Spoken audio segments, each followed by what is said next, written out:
días, buenas tardes, buenas noches cuando se escuche esto. Estamos hoy con María Laura Di Ippolito.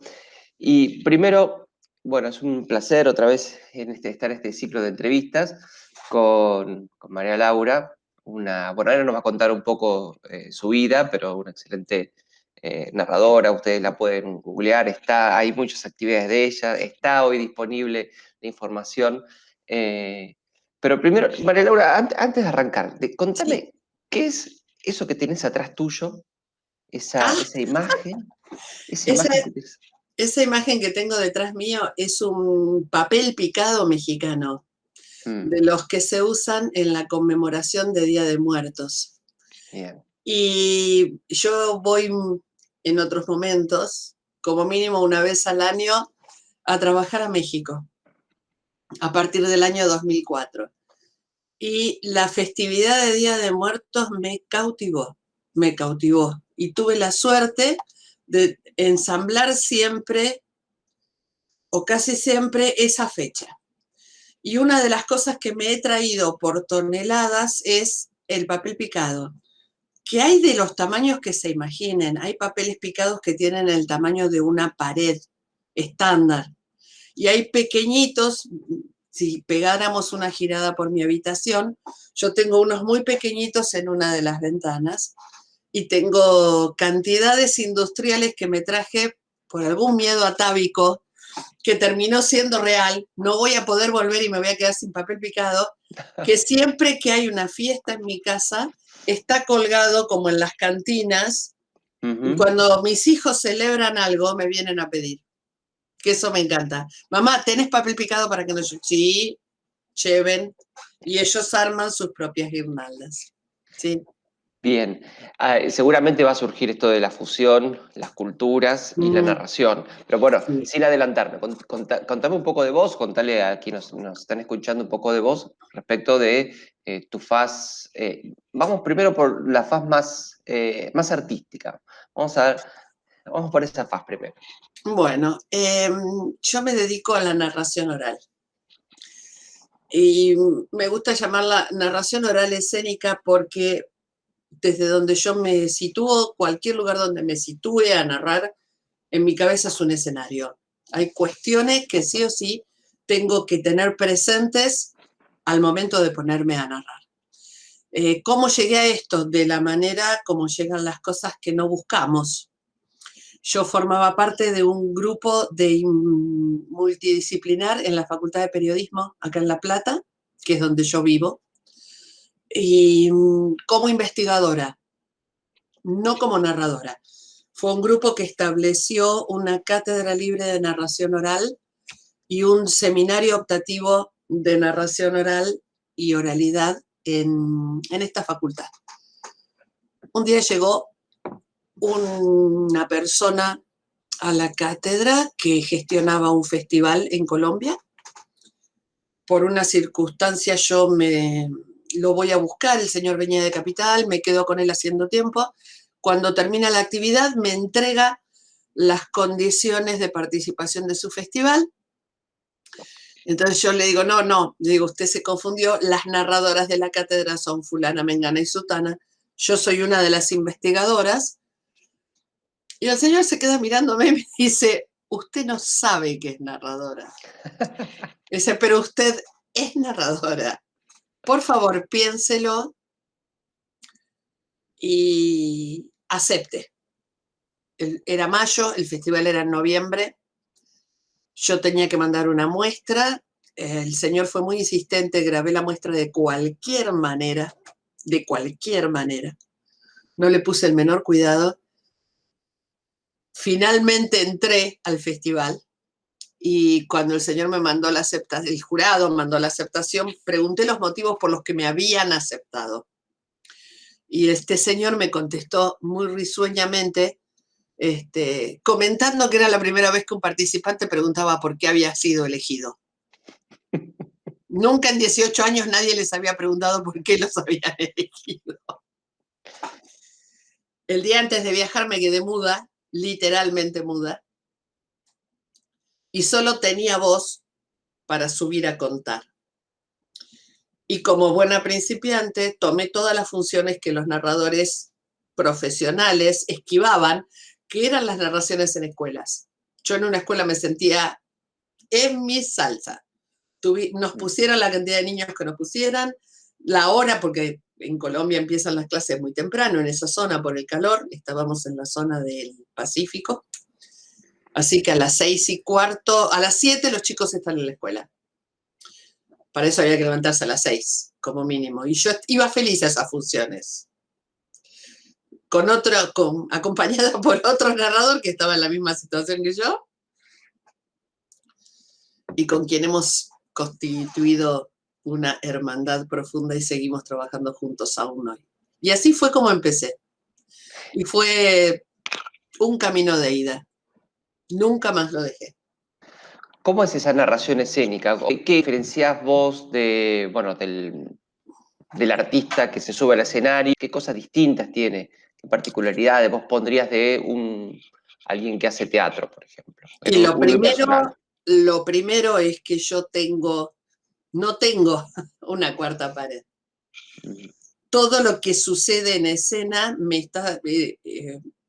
está permeado y está atravesado por lo que está sucediendo en la platea, en el público, en los chicos, en el círculo al cual le estoy dando el taller, en el pequeñito grupo que me convocó a narrar en una fiesta familiar, lo que fuere.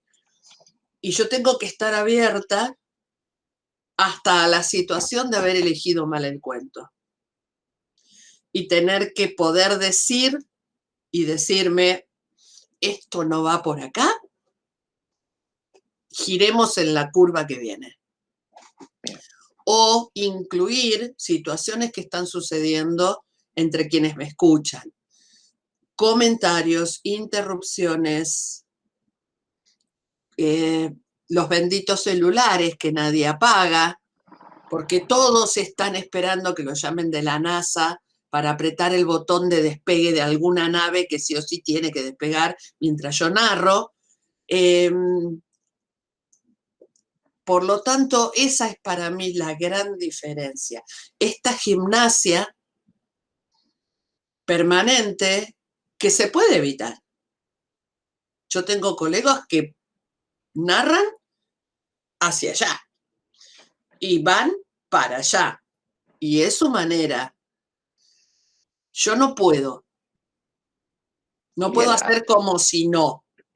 bueno, pero eso que vos estás contando, permitime, a ver, comparar o llevarlo, es algo muy similar a lo que sucede en el aula, ¿no? Claro, A lo o lo que aspiramos que suceda en el aula, ¿no? claro. Que estemos atentos a lo que sucede en el aula y no a una programación de la cual no me puedo salir y voy a dar independientemente de si entiendan o no entiendan, porque lo que me importa son los plazos.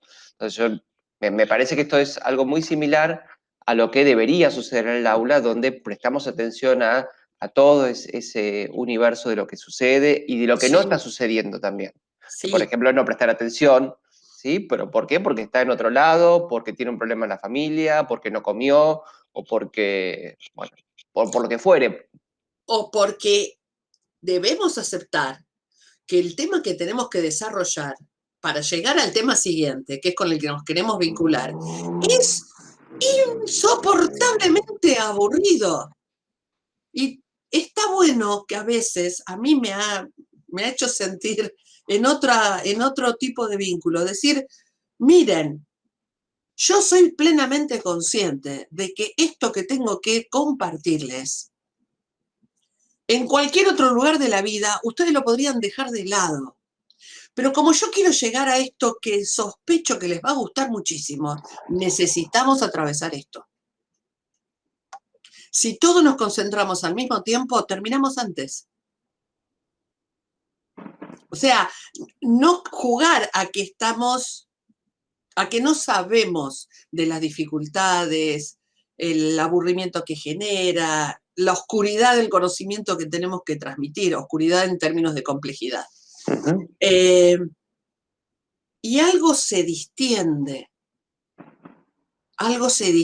cuando una acepta que no todo lo que está enseñando es gloriosamente inolvidable. Se distiende para una y se distiende para el grupo que lo tiene que aprender con esa H intermedia. También. Bien. Y además genera la curiosidad de ¿y qué viene después? Bien, ahí estás rompiendo un poco el molde de lo sagrado del conocimiento para pasar a, o lo sagrado de ese momento, ¿sí? Para llegar, si vos querés, a, perdón la analogía, pero a la extensión de un altar de un conocimiento ulterior que parece como algo más eh, eh, que me llega a buscarlo, ¿no? Entonces, en ese día de juego y búsqueda, ¿no? Es una estrategia que vos entonces utilizás o has Sí, utilizado para, sí, tanto para el aula, pero también, como me estás contando, para la narración. sí, para la narración de alguna manera es más sencillo porque ya la situación convoca otro clima, convoca la curiosidad, la intriga, qué va a contar, porque acá tengo que hacer una reflexión, sería una nota de esas de Word que uno puede ir haciendo mientras escribe, que tiene que ver con lo siguiente. Con la narración sucede que hay una... Porque yo sé que se hace con la mejor de las intenciones, pero que es terrible cuando lo que se busca es el cuento para, la narración para. ¿Tenés un cuento para que los chicos aprendan a escuchar? ¿Tenés un cuento para que entiendan que los útiles se dejan ordenados? No, yo tengo cuentos. Podemos trabajar desde una idea, pero lo que sería bueno que se entienda es que el arte no es una utilidad para. El arte es una experiencia sensible. Entonces, yo como narradora propongo una experiencia sensible, que es totalmente individual. Claro, Tengas porque 4 años o tengas 80. perfecto, porque además las reflexiones finales son de cada uno y suceden en el contexto de lo que cada uno quiere escuchar, aprender, está dispuesto a captar o puede captar con los recursos con los cuales uno trae, ¿no? El cuento con moraleja seguramente también es limitado, también es limitado como función. Y es limitado también, aún la moraleja te puede servir para contrastarla, porque todo está en el guiño con el que vos narres, como todo arte. La experiencia del teatro es la más cercana. Nosotros podemos ir a ver Shakespeare, por nombrar a alguien eterno en tablas. Podemos ir a ver algo, hay 2 obras que a mí me fascinan y puedo ver hasta el agotamiento, Macbeth y Ricardo III. Y yo recuerdo un Ricardo III en el que decía, habían respetado el texto, pero habían hecho una transposición temporal, sucedía entre las dos guerras, primera y segunda. Y yo que había leído me reía sola y decía, ¡ja, ja, ja! ¿Y ahora qué vas a hacer con mi reino por un caballo? Un caballo, a ver, dale, dale, a ver, ¿qué vas a hacer? En mi cabeza loca, hasta que llegó el momento de la frase y yo veía que la frase venía. Ay, mi Dios, hubiera querido ir a aplaudir al director, porque nunca hubo frase mejor puesta entre las dos guerras, cuando ya nadie peleaba arriba de un caballo. Entonces, si yo como narradora me presto al juego de desde entrada proponer una cuestión en la que esa moraleja forme parte de una ironía, de un comentario, de un juego que se va a abrir cuando termine la narración, la moraleja no molesta. El problema está en lo que yo tengo adentro cuando me paro a contar. Esto de yo les voy a enseñar cuántos pares son 3 botas. No, no es desde ese lugar. Bien, y Imagino que, como a todos, la virtualidad te ha transformado y Mm, has tenido que seguir trabajando y has mm. tenido que seguir ejerciendo tu profesión, tu arte, porque todos necesitamos adaptarnos. Y la virtualidad ha aparecido este camino para, bueno, para evitar el contacto, el contagio. ¿Cómo adaptaste esa narración que implica mucho de las caras, miradas, como vos estabas contando, donde el público también es parte de este proceso? ¿Cómo has podido adaptar esta virtualidad a esa necesidad? Eh, Fue muy violento, porque yo prácticamente no utilizaba, salvo de manera muy puntual, para enviar materiales de promoción. Y este, ahora retrospectivamente me doy cuenta de que fue un milagro que con esos materiales de promoción yo siguiera teniendo trabajo porque eran de una precariedad. ¿Qué hubo que hacer? Bueno, lo primero fue ayornar mis medios técnicos, hacer una inversión, eh, porque yo necesitaba una imagen nítida y un buen audio. Y eso fue llevando un tiempo a pesar de mi impaciencia. Tengo un hijo que me fue colaborando no solo técnicamente, sino en mi cabeza de decir, alto, alto, alto. No estás solucionando un problema porque esto llegó para quedarse y vas a tener que invertir porque esto llegó para quedarse, me dice. Y tiene razón, esto llegó para quedarse. Entonces se trató de optimizar todo lo que fueron recursos visuales. Por ejemplo, la presencia de ese papel picado siempre resulta una buena pregunta cuando me enfrento a un grupo que no puedo conocer físicamente. Todos los objetos que tengo detrás mío. Esta cuestión de esto es mi entorno, esta soy yo. Tonteras como los colores de la ropa. Tengo que tener en cuenta los colores de la ropa en función del lugar mental que yo estoy ocupando con ese grupo. ¿Por qué? Porque forman parte de mi presentación. Tengo que lograr que sea lo más fluida y parecida a una presentación aquí y ahora. Eh, Volver a manejar mi voz, volver a lograr los mismos, las mismas intensidades y los mismos recursos con mucho menos volumen. Por esto que hablábamos cuando estábamos instalando la situación de la entrevista. Porque mi voz normal es alta, voz de docente, y en los micrófonos aturde. Claro, imagino que en la clase uno, o cuando hay mucho público, uno tiende a elevar la voz para cortar alguna situación, pero acá no es necesario. Acá no es necesario, entonces tengo que ir por otros lados. En el caso de narrar para chicos, utilizar objetos para introducirlos en la situación, qué sé yo. Por ejemplo, yo estoy narrando un ciclo de leyendas para un colegio en este momento, y entonces las grabo trabajo con un globo terráqueo, al cual voy llenando es un globo terráqueo de los convencionales, de papel maché, viejo y querido globo terráqueo, que me permite adherirle mariquitas, objetos, de decir, ay, ¿dónde estaba? Se me perdió, ¿dónde la puedo ir a buscar? O armar cosas a través de las cuales yo aparezca. Sí, hay que desmantelar la pantalla y darle volumen y ponerla de parte nuestra, porque esto que dije hace un rato llegó para quedarse.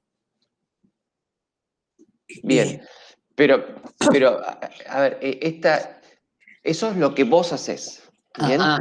¿Cómo mirás o cómo puedes ver al público? Me imagino que a vos también te pasa, pero hay muchos alumnos, alumnas que no pueden prender su pantalla, ¿no? No. Hay docentes que se enojan también por esto, digo, Sí, sí. Hay pero gente que no la quiere prender. bien, y hay gente que no quiere prenderla y también tenemos que entender, así como Sí. en el aula entendemos al que está distraído o al que no puede atender, hay que lidiar con la pantalla Mm. apagada, ¿bien? Que es Ah. una dificultad para nosotros como docente, imagino para vos también en este trabajo artístico, que del otro lado tenés algo negro, ¿bien? Que Mm. por ahí puede decir algo o no, no sé, ¿cómo lidias con eso? A ver, siempre dice algo. Ujú. Yo tuve un profesor en la facultad, era el profesor de griego, y fue 2 años mi profesor de griego. En esa época griego teníamos 4 años, no había orientaciones en la carrera. Entonces, una de las cosas que a mí me quedaron grabadas es que él decía, la ausencia de marca es marca. No hay ninguna ausencia insignificante en un contexto. Aprendan eso, no obvien la ausencia. Ujú. Entonces, como narradora en espacios físicos, una de las cuestiones que más castigan la autoestima es aprender que no todo el mundo te quiere escuchar, que es muy distinto el público del que pagó la entrada para oírte que del alumno que está sentado en un aula y te tiene que oír porque su maestra resolvió que sos el recurso pedagógico del día. Son dos cosas diferentes. O narrar en un bar donde la gente fue a tomar algo y el dueño del bar de golpe les corta todo porque resolvió que vos vayas a narrar. Es como los músicos en los restaurantes. Sí. Entonces, hay una cuestión que la tenés que tener presente. Entonces, no está dirigida, también yo entiendo cuando veo las pantallas negras, y lo fuimos aprendiendo en este contexto, que hay miles de cuestiones por las cuales esa pantalla está negra. No tienen datos. Si ponen la pantalla no escuchan. Tienen la habitación desordenada. Están viviendo con un montón de gente con la que no quieren vivir, pero quedaron viviendo ahí. Tienen 4 hermanos más chicos que comparten la pieza y no tienen, y es una montaña de caos. O no quieren estar en la actividad, pero no tienen más remedio que estar. Bien. Entonces, lo único que yo hago, que sí lo hago como docente también, es saludar, hacer que me saluden. Veo a fulano, mengano, sutana y perengana. Espero que estén bien, que disfruten esto, sean bienvenidos. Y como veo que tenemos este inconveniente de la cámara, estaré atenta al chat por cualquier cosa. Esto de decir, ustedes resuelvan, yo los espero. Bien, En el caso de alumnos es mucho más duro y mucho más complejo, bien, porque además son chiquitos, tienen 14, 15 años tienen mis alumnos. bien. Entonces ahí, En el caso universitario, muchos también están hoy trabajando justamente claro, con la clase, ¿sí? Que claro. es una experiencia que antes no teníamos, Mm, ¿no? Porque ese alumno no podía ir a cursar, ¿no? Ese horario era imposible. sí. Y hoy, por ejemplo, tengo algunos pedidos de, profe, no puedo prender la cámara porque estoy trabajando. A mí me pasa que soy, digamos, como asistente en una cátedra en la Universidad de Avellaneda, no asistente, sino docente invitada, así se llama. Y claro, pasa eso. La clase queda grabada para cuando puedan relevarla, es la cátedra de periodismo cultural, y yo soy docente invitada en un proyecto que están haciendo, y sí, queda grabado.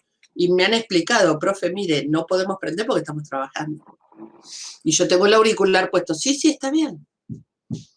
Esto tiene enormes ventajas y tiene gigantescas desventajas. A ver cómo ves esas ventajas hoy y esas desventajas hoy. Seguramente con el tiempo veremos algunas otras, pero Sí, hoy ¿qué ves? ¿Qué ves hoy? La ventaja que tengo es la de la accesibilidad y la de llegar a lugares que yo no hubiera llegado nunca. Y fundamentalmente la economía del recurso. Los artistas tenemos en claro que esta modalidad llegó para quedarse y va a trabajar en simultáneo cuando esto surja con el lugar físico, no en cuestiones como la música, por ejemplo. Yo no veo la hora de volver a una experiencia de música en vivo. Por favor, por favor, que regrese. Pero sí lo que es escena. Sí Bien, lo que es escena, sí lo que son festivales de narración, claro. ni hablar. ¿Cuáles son las enormes desventajas? La superposición, la simultaneidad de reclamos, la presencia sin horario, la cuestión de no poder cortar, la conexión permanente. A vos te sucederá y a muchos de los que están después recibiendo esta entrevista les sucederá. Llega un momento del día que yo tengo la sensación de que tengo demasiada gente viviendo en mi cabeza. La pantalla, los auriculares, el contestar, el trabajar, estar en la situación, tener el celular porque estoy resolviendo una cuestión por WhatsApp, buscar un archivo al mismo tiempo que me están pidiendo. Sí. Bien, ahí lo que creo es una sensación que muchos tenemos, muchos y además cada vez estamos acumulando más. Eh, por eso es tan importante eso que se está construyendo legalmente, pero que me parece que Sí, también surgió también a partir de una necesidad clara, que es ese derecho a la desconexión, sí, pero que también sobre todo aquellos que tenemos ese espíritu de trabajo, de estar atento, por más derecho a la desconexión, me parece que pasa también por nuestra capacidad de desconectarnos, ¿no? También sí. hay un proceso que van a tener que trabajar muchos psicólogos eh, u otros cientistas sociales también para Sí, también ayudar a desconectarnos porque estamos siempre desde el WhatsApp de las 7:15 de la mañana, aquel que se despierta sí. temprano, hasta el que se acuesta tarde y, y estamos todo el tiempo como alertas a ese mensaje. La cuestión de no poder apagar el celular. En Exactamente. ningún momento. Y tenés dos cargadores y un cargador externo por si la luz se corta y no podés enchufar el celular. Bien, sobre todo Y les contamos a nuestro público más joven, hubo una época en que no había celular. no, qué maravilla. Hubo una época en que uno salía a la calle Sí, y no sabía qué pasaba, porque no. no estaba atento a una llamada, porque no había nadie que nos llamaba, ¿no? Yo tengo, en este momento tengo una nieta y en algún momento de mucha tensión de su crianza, estos imprevistos de pediatras y cosas, yo le he dicho a mi hijo, le digo, yo pasé la infancia de ustedes tres trabajando a 60 kilómetros de casa y con un teléfono fijo. Digo, y ustedes tres llegaron a la vida adulta, por favor, Sí. pensá en los recursos que tenés. Mire, ese derecho a la desconexión también por eso, no solamente un derecho, pero vamos a tener que Sí, trabajarlo, ¿sí? sí, Por más derecho que exista, nosotros mismos nos hemos a veces encerrado en este contexto. Pero totalmente. Sí, hoy pensando en esa conexión necesaria a través de la virtualidad con los alumnos, ¿no? Porque no tenemos otro no, mecanismo, no tenemos otro recurso. Eh, ¿Qué de las estrategias que vos utilizás para la narración le recomendás o utilizás vos, ¿sí? En la faz docente? todas, A ver, todas. todas, Perfecto. todas, Y dame unos tips para todas. aquel que está en esta altura de la entrevista, no se aburrió y siguió, no se aburrió y siguió, que quiere, bueno, a ver, ¿qué recursos podría utilizar? Vamos a lo práctico, ¿qué Bien. recursos le recomendás a ese docente, a esa docente, que puede utilizar? Lo primero, lo primero es entender que los alumnos saben un montón de lo que vos les vas a enseñar. Esto de, ¿ustedes se acuerdan? Yo voy a poner como ejemplo permanente el cuento de Caperucita. Vos tenés que contar el cuento de Caperucita. Bien. Pero decirle, ¿qué recuerdan de Caperucita? Y todos van a buscar qué recuerdan, porque todos recuerdan algo, aunque no sea sobre Caperucita. Es cierto, muchas cuestiones que te traigan en juego vas a tener que descartarlas, pero en el camino lo que lograste es que digan, le interesa, yo formo parte de esto. Bien, y ahí está la primera cuestión. La segunda cuestión está en que aún la cámara pequeñita y esta cuestión de la ausencia de marca es marca, te está dando información sobre lo que sucede en ese entorno en ese momento. Y si uno lo ignora, hablábamos de esto hace un rato, si uno escénicamente ignora que hay alguien que se está moviendo, alguien que prende y apaga la cámara, alguien que hace esto, alguien que está sentado en la oscuridad profunda con una capucha puesta y una lucecita mortecina a las 10 de la mañana, no está tomando en cuenta a quien está participando del proceso. Y lo otro es una construcción narrativa del conocimiento. ¿Qué es una construcción narrativa? Es el intento, porque nunca nos sale del todo, y no es cierto que todos los materiales que tenemos que compartir son tan maleables como para permitirlo, pero es el intento de buscarle a ese conocimiento un hilo conductor. Muchas veces los docentes caemos en esta cuestión de unir datos y unir problemáticas con sus soluciones, pero no tomamos el camino narrativo de unir la problemática con la solución y el dato con el dato siguiente. Y muchas veces despreciamos, entre comillas, la anécdota, porque sentimos que esa anécdota nos hace perder tiempo y nos quita la concentración de quienes nos están escuchando. Cuando es al revés, la anécdota revela el conflicto y en la adquisición de todo conocimiento hay conflicto. A veces al compartir este espacio áulico, sentimos que plantear el conflicto, que traer a clase el conflicto de lo humano frente a ese conocimiento, es algo así como una muestra de debilidad, como que los héroes tenían que mirar todos para el mismo lado en la foto y tener la bandera atrás y los laureles rodeándolos. Porque hablar de la duda, hablar de la incomprensión, hablar de estas cuestiones, le quitaba lustre al retrato de 3/4 perfil izquierdo, laureles y bandera. Y ahí está la cuestión.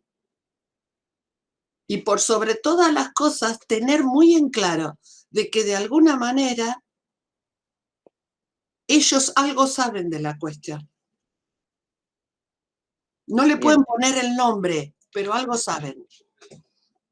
Bien, bien, bien. Eso me gusta porque muchas veces esa actitud revela también un respeto hacia el otro, ¿no? Porque reconocemos en el otro también ese conocimiento. A mí cuento esto también, no es parte de la entrevista, pero cuento también. Cuando uno da burocracia a trabajadores del Estado, digo, ¿qué les voy a enseñar yo de burocracia que ustedes no sepan? Claro. ¿Qué experiencia no tienen de burocracia? Lo que voy a poner es nombre a algunas cosas que ustedes ya saben que suceden, ¿no? Porque esta idea, ya saben eso, ya no les voy a contar a un empleado del Estado lo que es la burocracia, porque ya la conocen, saben, viven. Claro, pero además a mí me sucede que a esta altura de mi vida, cualquier alumno, alumna que yo tenga, sabe más de tecnología que yo, porque yo no tuve que añadir a un conocimiento que tenía. Ellos lo tienen. Entonces yo no puedo perder tiempo haciéndolos retroceder en el espacio. Al contrario, esta es, una de las enormes ventajas que tiene esto es involucrarlos. Necesito que me ayuden a, necesito alguien que pudiera rastrear esto, necesito alguien que tenga más herramientas que yo para. Les encanta formar parte de la preparación de esto. Ahora bien, ¿qué es lo que tengo yo? Tengo otros tips que ellos no tienen. Cómo entrar a una página segura, cómo rastrear, cómo contrastar el dato. Pero esta cuestión de decirles, chicos, hay cosas que yo ya no tengo ganas de aprender, pero ustedes las hacen más rápido que yo. ¿Quién puede? Trum, listo. ¿Y quién podría buscar Trum?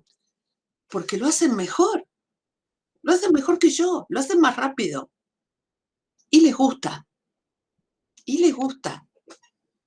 Bien, en la segunda parte, ahora vamos a hacer una segunda parte, vamos a cortar, vamos a hacer Muy una segunda bien. parte, pero lo que sí quiero dejar planteado para aquellos que llegaron hasta este momento y hacer la conexión con la segunda parte de la entrevista es un tema que no teníamos planificado, pero que surgió ahora, y por eso dejamos ese tiempo para preparar el mate y para pensarlo, es qué diferencias o qué estrategias el docente de alumnos de 15 años utiliza, ¿sí? Para como que ya contaste esta experiencia con adultos en una universidad, puede utilizar, ¿no? Por ahí no sucede en los docentes universitarios, estamos por ahí alejados del mundo de, no todos, pero algunos estamos alejados del mundo de la escuela, ¿no? Y ya pasó hace mucho tiempo para nosotros. Entonces, hay algunas estrategias pedagógicas que hemos perdido, ¿no? Que la vimos, que la hemos... Pero vos mencionaste unas cuantas que me parecen muy interesantes para recuperar en la segunda parte de la entrevista, de qué estrategias pedagógicas de la primaria o de la secundaria se pueden utilizar en el entorno Bien, virtual para este mundo universitario. bien. ¿Dale? En un Sí, segundo ¿cómo no? seguimos. Claro que Gracias. sí.